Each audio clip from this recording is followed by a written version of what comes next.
चलो बेटा, haloalkane हॅलो एरिनचं थर्ड लेक्चर.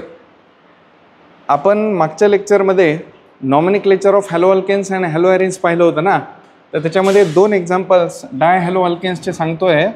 एक्झाम्पल आहे CH2 CH3 सिंगल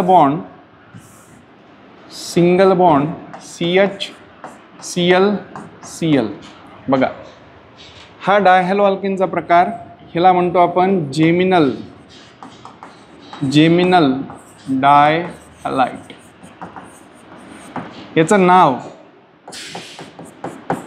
इथिलिडिन क्लोराइड. नाव लक्षात ठेवा बरं, खूप इम्पॉर्टंट आहे. आणि ह्याच्यातला दुसरा प्रकार CH2Cl.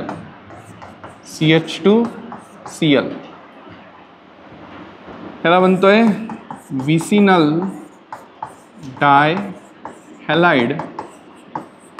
याचं नाव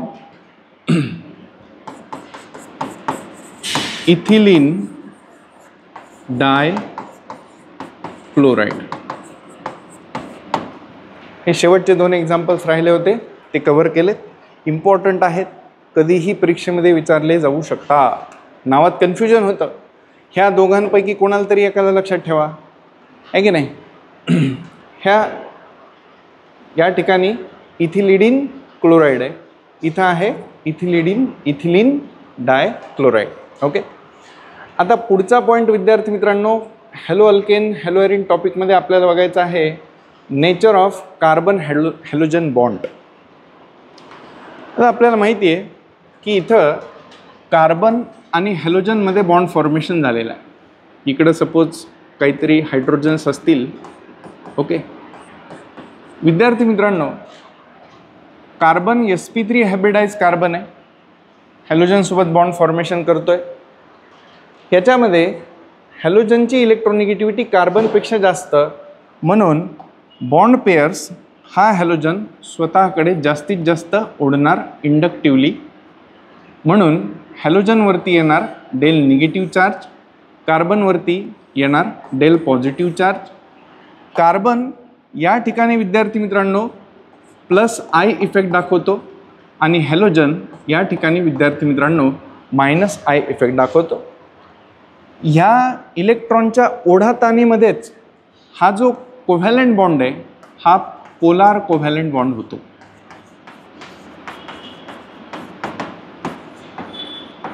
आणि म्हणूनच विद्यार्थी मित्रांनो हॅलो अल्केन्स हे पोलार कंपाऊंड्स बनतात. मग आता जर आपण nature of carbon halogen bond आपल्याला बघायचा आहे, तर या ठिकाणी विद्यार्थी मित्रांनो एक टेबल NCERTनं आणि बोर्ड बुकनं आपल्याला दिलेलं आहे. काय काय सांगितलं आहे त्यांनी? Carbon fluorine bond, carbon chlorine bond, carbon bromine bond आणि कार्बन आयोडीन बॉन्ड. 3 महत्त्वाचे पॉईंट्स आपल्याला इथे दिलेत. पहिली तर बॉन्ड लेंथ. आता बॉन्ड लेंथ इथं आपण बघितलं विद्यार्थी मित्रांनो, तर ती इन्क्रीज होताना आपल्याला दिसते कार्बन फ्लोरीन बॉन्डपासून ते कार्बन आयोडीन बॉन्डपर्यंत. त्याचं रिझन सरळ आहे, fluorine to iodine atomic size is increases, down the group atomic size increase होत असते, म्हणून बॉन्ड लेंथ काय झाली, इन्क्रीज झाली. दुसरा पॉईंट आपल्याला दिला आहे तो म्हणजे बॉन्ड एन्थॅल्पी इन किलोजूल पर मोल. बॉन्ड एन्थॅल्पी विद्यार्थी मित्रांनो इथं कार्बन फ्लोरीन बॉन्डची सर्वात जास्त बघायला मिळते 452. त्याच्यानंतर ती डिक्रीज होताना आपल्याला दिसते. त्याचं रिझन सरळ आहे की इथं बॉन्ड लेंथ वाढत गेली तर विद्यार्थी मित्रांनो तो बॉन्ड ब्रेक करण्यासाठी एनर्जी कमी लागेल.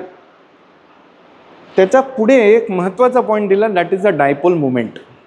विद्यार्थी मित्रांनो डायपोल मुवमेंटमध्ये कार्बन फ्लोरीन बॉन्डची डायपोल मुवमेंट 1.847 दिली आणि कार्बन क्लोरीन बॉन्डची डायपोल मुवमेंट दिलेली आहे 1.860.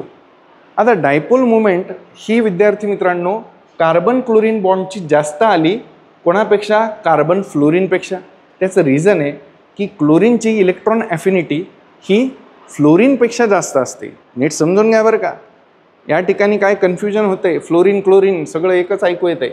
तर कार्बन क्लोरीनची इलेक्ट्रॉन ॲफिनिटी ही जास्त असल्यामुळे या ठिकाणी आपल्याला डायपोल मुवमेंटमध्ये जास्त डायपोल मुवमेंट बघायला मिळते. मग डायपोल मुवमेंटचा ट्रेंड विद्यार्थी मित्रांनो, या ठिकाणी CH3Cl सर्वात जास्त डायपोल मुवमेंट दाखवणार. त्याच्यानंतर डायपोल मुवमेंट आपल्याला कोण दाखवणार आहे? CH3F. त्याच्यानंतर डायपोल मुवमेंट आपल्याला कमी होताना दिसेल CH3Br ची, आणि सर्वात कमी डायपोल मुवमेंट आपल्याला बघायला मिळेल विद्यार्थी मित्रांनो CH3I ची. ओके, अशा पद्धतीनं हे nature of carbon halogen bond विद्यार्थी मित्रांनो इथं आपण कव्हर केलेलं आहे. नेक्स्ट व्हिडिओमध्ये आपण methods of preparation of haloalkanes and haloarenes बघणार आहोत. थँक्यू.